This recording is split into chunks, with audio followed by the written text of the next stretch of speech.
Hello, dear internet. Here we are again from Inside AR, live from Munich. And with me are two artists, special artists, is Ian and David. Uh, I think you're from... No. Oh, yes. That's a running gag. You're David, not Daniel. Yeah, I think so. I think so. Okay. And Ian was in a live show last year as well, and then he had new products, he had new art, and we just want to see what you're doing. What kind of art is it? Well, it's augmented art. Augmented art, yeah. What does it? So we're taking images from the real world that we've made, and we're then augmenting them so they project in a 3D dimension and they animate and come to life using augmented reality software Genio. What happened since last year, Ian? Basically, after I came back from Inside AR, I'd known David a while, and he's done projects with the British Council, including one running a local arts magazine called Retrosage, and we applied for a grant. We got funding from the British Council to organise basically one of the first augmented art exhibitions in the UK, and yeah, it's been taken on from there basically. So we're back here this year exhibiting, showcasing some of the stuff we had at this exhibition, which was very, very successful last August, basically. I saw your booth is bigger than last year, and the art you put there is bigger than last year. Last year you had some small cards. I bought it, and they're really nice. I love them. And those are bigger now. Yeah, they're about 60 centimeters tall now. So we've made a series of limited edition fine art prints, which when you activate Genio and look at them, become augmented and pop forwards. So it's for an exhibition. So you put them on the wall. And then exhibition, people walking around and seeing the art gets to life. Yeah, they're seeing it come to life. So now we will see how it gets to life. We have prepared our second camera, and can you present it for us? Okay, second camera on. There we go. I'll hold that. Try and get the glare off. But yeah, this is basically the exhibition catalogue, effectively. We had about 10 artists contribute. Well, is that contracting? There we go.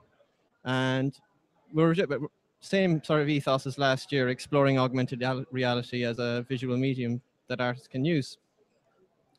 And yeah, from the next steps forward, well, just a second. Is that tracking? Oh, there we go. But from this now, given the success of it, we want to try and explore what we can do in terms of exhibiting and just being more interactive with the stuff we produce. Next year we hope to experiment, for example, with graffiti art and stuff like that. I think what appealed for most people about the exhibition was that actual extra element you got when you saw it. People came in saying, oh, this is a nice art exhibition, and then all of a sudden everything sort of came to life. Yeah, basically. Do you have any words, David? I'm a man of few words.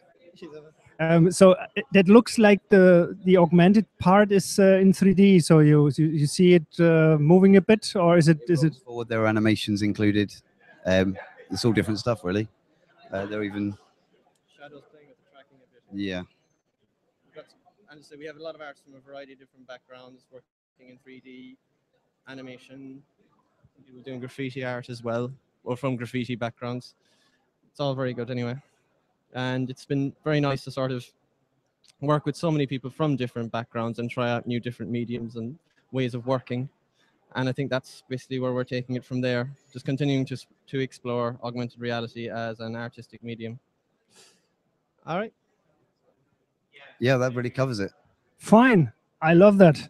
How long does it take to produce something like that? You have to make the picture first, the art, and then you have like the second art in augmented reality. A mix of things. It's conceptualizing, coming up with an idea. You've got to think about your tracking image. You've got to think about the actual content you're producing, how it's in many ways it's a very tough artistic medium to pursue, but it's kind of because it's so new as well. I think, and we find that people are introduced to it.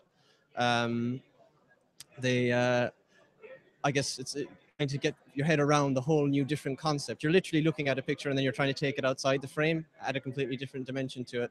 You're taking or you can be taking an image that's augmented already, and then taking a sliver of that as your tracking image, and working out how that would work on the wall without the augmentation. So you're looking at it from both angles. Some people are working from augmented work backwards to the art piece.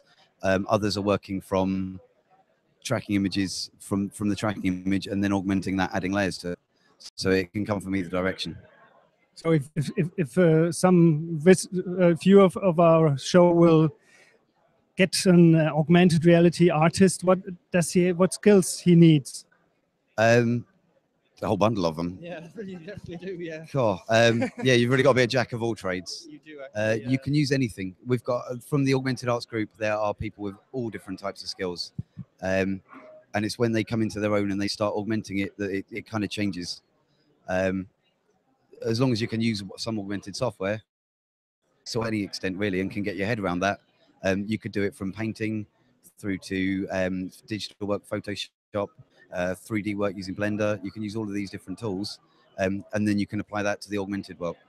And with Matthias products, really, really easy. It has gone easier in the last year, so is it? It's got better. Easier, definitely got better though.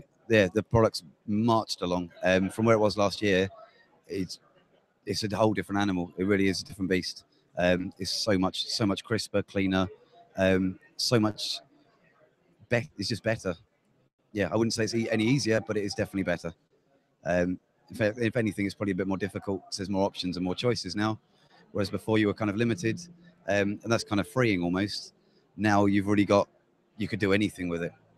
I think that's quite exciting. And then as years go by, hopefully it'll get better and better and better. That's what we hope anyway. And then it might become easier, but I don't know. These projects are never easy.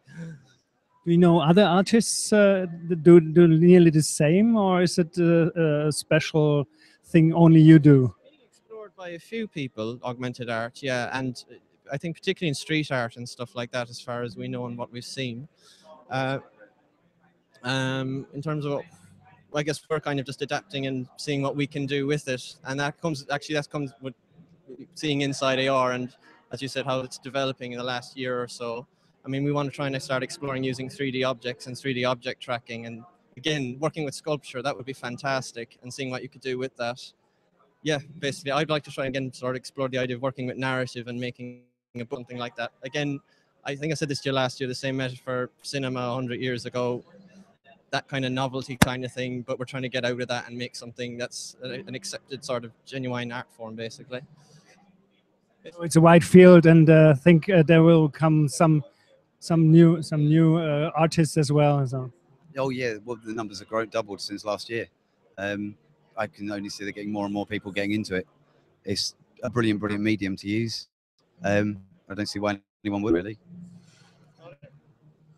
So thank you again, guys, being here, and we will definitely see you next year. Yeah, definitely, absolutely can't wait for it. Me too. Thank you for the interview. Bye bye. Thank you very much.